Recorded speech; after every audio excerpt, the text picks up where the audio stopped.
In this section, we're going to focus on operations with integers.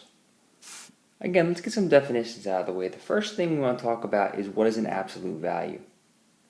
Well, an absolute value is just simply the distance a number is from 0.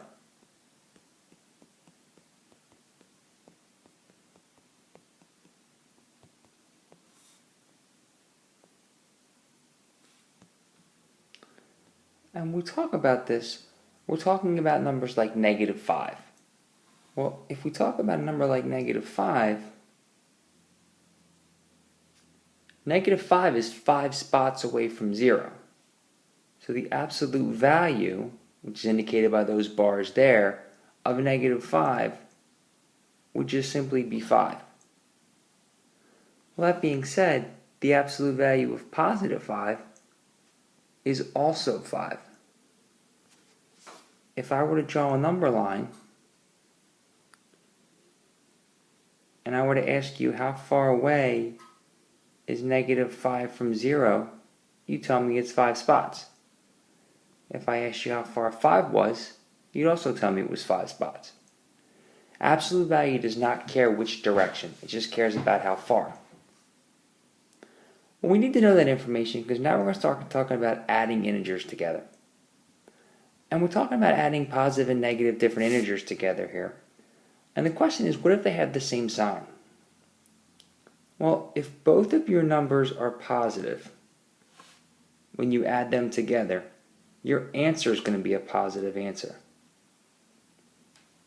An example of that, +5 plus +2 is going to give me an answer of +7. If my signs are the same but they're both negative, well, then my answer is going to be negative. And I only have to worry about the absolute values. So if it's -5 plus -2, don't worry about the negative signs. Absolute value of -5 is 5. Absolute value of -2 is 2. We just did 5 plus 2 and we got 7. Well, if 5 plus 2 is 7, -5 plus -2 must be -7. So rule of thumb, if you're talking about same sign, the signs that you have here match your end result. Now, different signs are a little bit more complex, but not a whole lot. All you have to do is focus on which is the larger absolute value.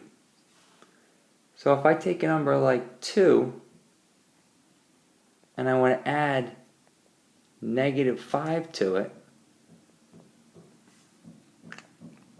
the sign of my number is actually going to be the negative sign here. Because if I look, the absolute value of 2 is 2. The absolute value of -5 is 5. This has the larger absolute value. Since the negative number is the larger of the absolute values, I know my final result is going to be negative. We'll come back to this question in a second, but the key now is that my sign is going to be negative. If we flip the negative sign around and we do -2 plus a +5,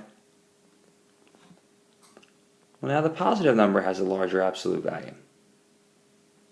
Since the positive number has the larger absolute value, my result is going to be positive.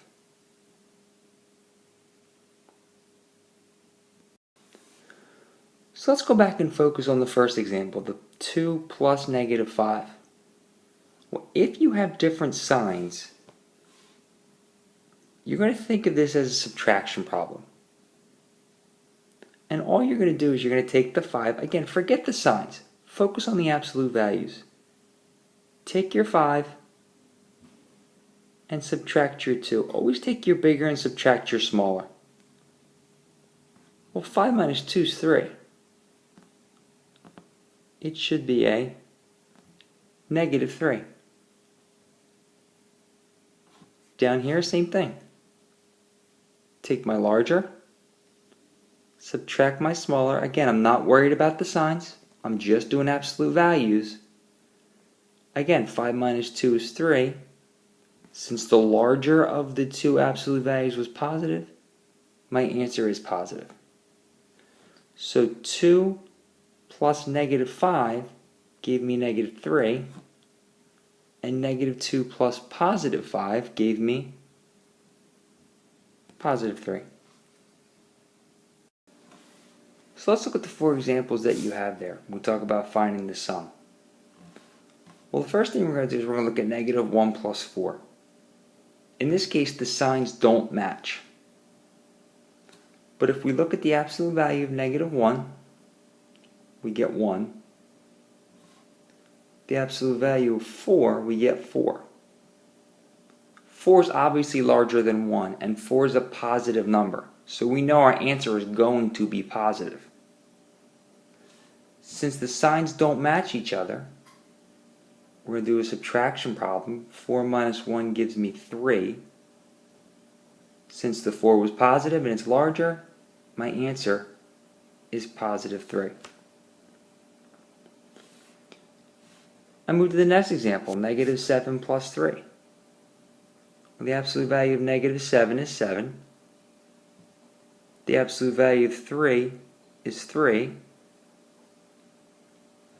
The signs don't match, so I do 7 minus 3 and I get 4.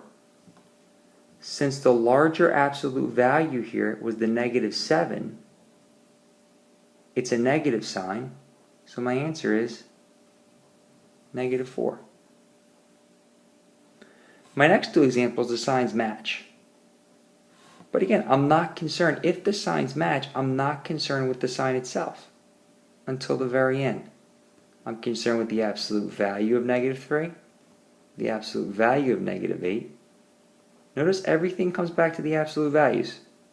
Since the signs match, I add. Since both are negative, my answer must be negative. I do the same thing over here.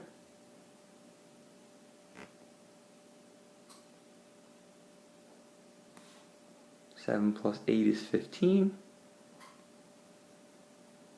Both 7 and 8 are positive, so my answer is positive 15. So check these out. We'll do a little bit more of these in class.